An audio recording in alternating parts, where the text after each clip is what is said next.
إذا نلاحظ الشطرة الأولى من البيت 24 من منظومة المقدمة، يتكلم فيه إمامنا الجزري رحمه الله عن صفة الصفير في الحروف العربية. كانت العرب إذا نطقت 3 أحرف، وهي ما نراه أمامنا على الشاشة قد لون باللون الأحمر، كانت العرب إذا نطقتها خرج معها صوت حاد يشبه صفير الطائر، وهذا الصفير بسبب ضيق المخرج عند نطق هذه ال3 مما يؤدي إلى قوة صوت هذه الحروف.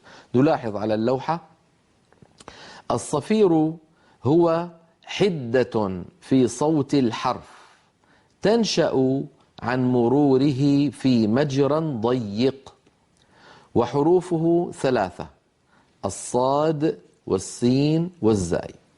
نلاحظ الصورة التي على يسار اللوحة كيف أن مخرج الصاد والسين والزاي، وكنا قد شرحناه في المخارج عندما قال الإمام الجزري رحمه الله: والصفير مستكن منه ومن فوق الثنايا السفلى. بينا بأن على ناطق حروف الصفير وهي الصاد والسين والزاي أن يضع رأس لسانه على أسفل الصفحة الداخلية للثنايا السفلى. انظروا إلى الصورة التي على يسار اللوحة، عندنا الأسنان العليا وعندنا الأسنان السفلى.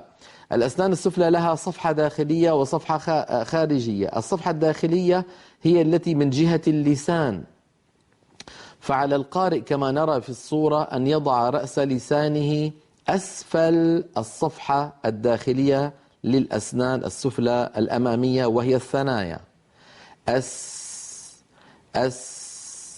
فهذا المجرى لو تنبهنا إليه، انظروا نجد بأن المكان الذي يمر منه الصوت ضيق، لأن اللسان قد توضع بهذه الكيفية التي نراها أمامنا على اللوحة، ولم يبقى لمرور الصوت إلا هذا المجرى الضيق من بين الأسنان العليا والسفلى. فهذا الضيق يجعل للصوت حدة وارتفاعا، هذه الحدة والارتفاع للصوت يسميه العلماء الصفير. وكذلك الصاد وكذلك الزاي إذن هذه ال3، لو أن الكاميرا ترجع لعندي، هذه الثلاثة الأحرف عندما كانت العرب تنطقها كانت تخرجها بهذه الكيفية التي شرحتها لكم، مما يؤدي إلى صوت عال عند نطق هذه ال3: وكذلك المتحرك منها: سا سو سي صا صو صي زا زو زي. فنجد بأن صوت الحرف قوي. لماذا؟ لأنه يمر في مجرى ضيق. وأعود فأذكر ما نبهت عليه عند كلامنا على مخارج الحروف: لا يستعمل القارئ شفتيه في حرف الصاد.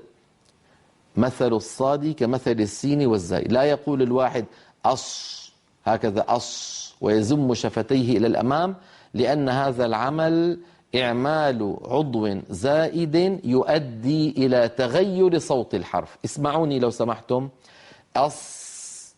هل سمعنا هذا الصوت؟ اسمعوا الآن.